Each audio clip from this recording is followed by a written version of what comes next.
Grace was an ordinary woman living in a small town in America. One evening, she encountered an irresistibly polite, romantic, and mysterious man at a local bar in the town. With hair falling over his face, wearing jeans and a loose shirt, he exuded an air of mystery. His voice captured everyone's attention in the bar, and with each move, Grace found herself more drawn to him. His name was James.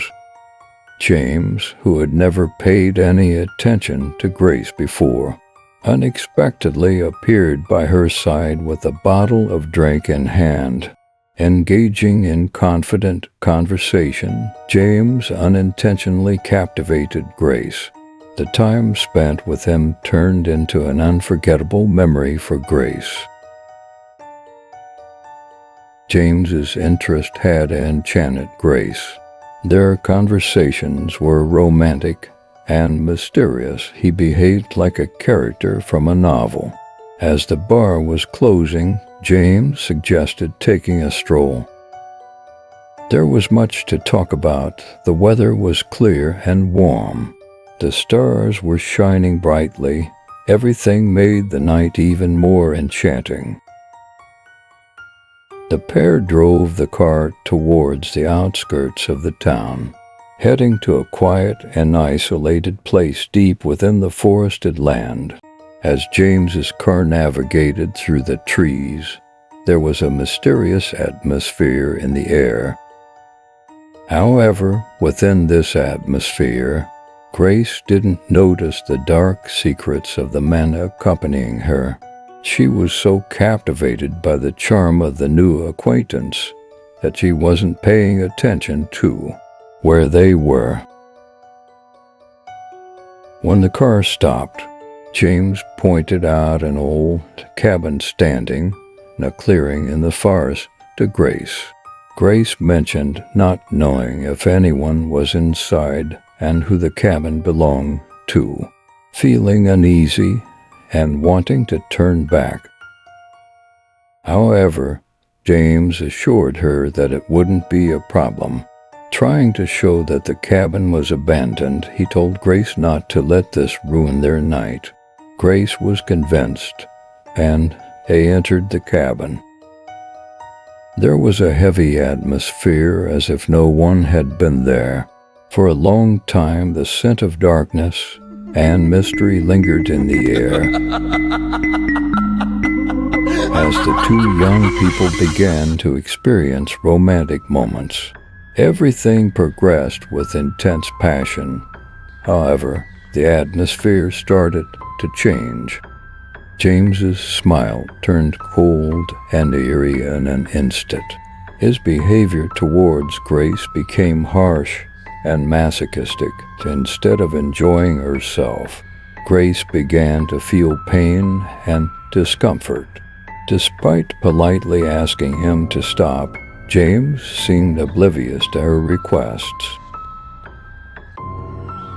The screams echoing in the forest shattered the tranquility of the town. However, no one could hear these screams. James threw Grace into the storage room under the cabin inside. There were 3 dismembered and decomposed bodies. Grace was trying to open the door of the storage room. Amidst her screams, there was no way out now. She was on the verge of madness. Before long, James returned. He was wearing an orange jumpsuit and holding a hot iron. He tortured Grace for hours. Grace felt every inch of pain in her body, screaming. She begged him to let her go. James was increasingly fueled by her screams. Eventually, unable to endure the torture any longer, Grace succumbed to her own screams. After killing Grace, James buried her body in the forest, joining it with the remains of his past victims that haunted the area later. James set the entire cabin on fire and disappeared, leaving no trace behind. in this small town, for disappearances went unnoticed since not many people knew James well. The missing individuals remained a mystery, their bodies resting, graves deep within the burning depths of the eternal house where they could not be found. Grace's death, influenced by a man she met at the bar, turned out to be a mysterious and painful event that occurred while seeking to have a beautiful night.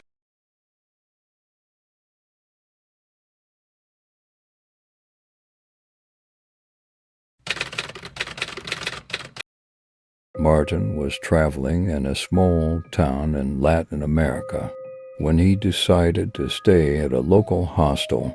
The atmosphere of the hostel hinted at something more than just an ordinary place. Its historical walls and old belongings carried traces of a dark past. However, Martin thought it was only typical for an old building and decided to spend the night there. The first night went smoothly, but on the second day, Martin began to hear strange sounds in his room, the creaking of doors, the sound of light footsteps, and occasional rustles. However, when he looked around his room, everything seemed normal. These sounds intrigued Martin, but he couldn't find a rational explanation. That night, before Martin could leave the hostel, he heard news about a few people among the other guests who had gone missing. Interestingly, the missing individuals had disappeared without a trace. Martin considered this situation just a coincidence and continued his journey. However, even though Martin left the town, strange events continued to follow him everywhere he went. There were reports of missing people, and their bodies were later found in unexpected places. Among the locals, rumors circulated that this situation stemmed from a local legend. Martin decided to investigate this situation and met with a local researcher. Together, they began to examine the strange events at the hostel and the missing people. During their research, they discovered that the town was built on top of an old cemetery, and as a result, spiritual energies could be released. The hostel, as it turned out, was situated on an old cemetery site and had witnessed some dark events in the town's history. That night, Martin and the researcher decided to confront the paranormal force behind the strange occurrences at the hostel. However, these discoveries brought them face to face with a horrifying truth. The hostel was a focal point carrying the traces of dark events in the town's history, and these events unveil the mystery behind the missing people and discovered bodies. That night, as Martin and the researchers stayed in the same room to conduct further exploration, incredible events unfolded. Throughout the night, they found themselves locked in the room. The doors and windows wouldn't open. Phones weren't working. None of the sounds escaped the room. Martin began to document everything, recording both audio and video. The researcher was starting to feel overwhelmed. Occasionally, they managed to sleep when things settled down a bit. However, somehow, disturbing events continued to happen. When they woke up in the morning, they reviewed the recordings, swinging chandeliers, the television turning on and off by itself. They observed the indoor wind. The researcher had bite marks and bruises on his back. The doors were open in the morning, and they check out of the hostel. The researcher expressed that he didn't want to delve into this incident and left. Martin went to the police station with the recordings, but no one took him seriously. He then went to meet with the owner of the hostel. However, when the man heard Martin's story, he told him that he shouldn't tell anyone about this and that he needed to leave immediately.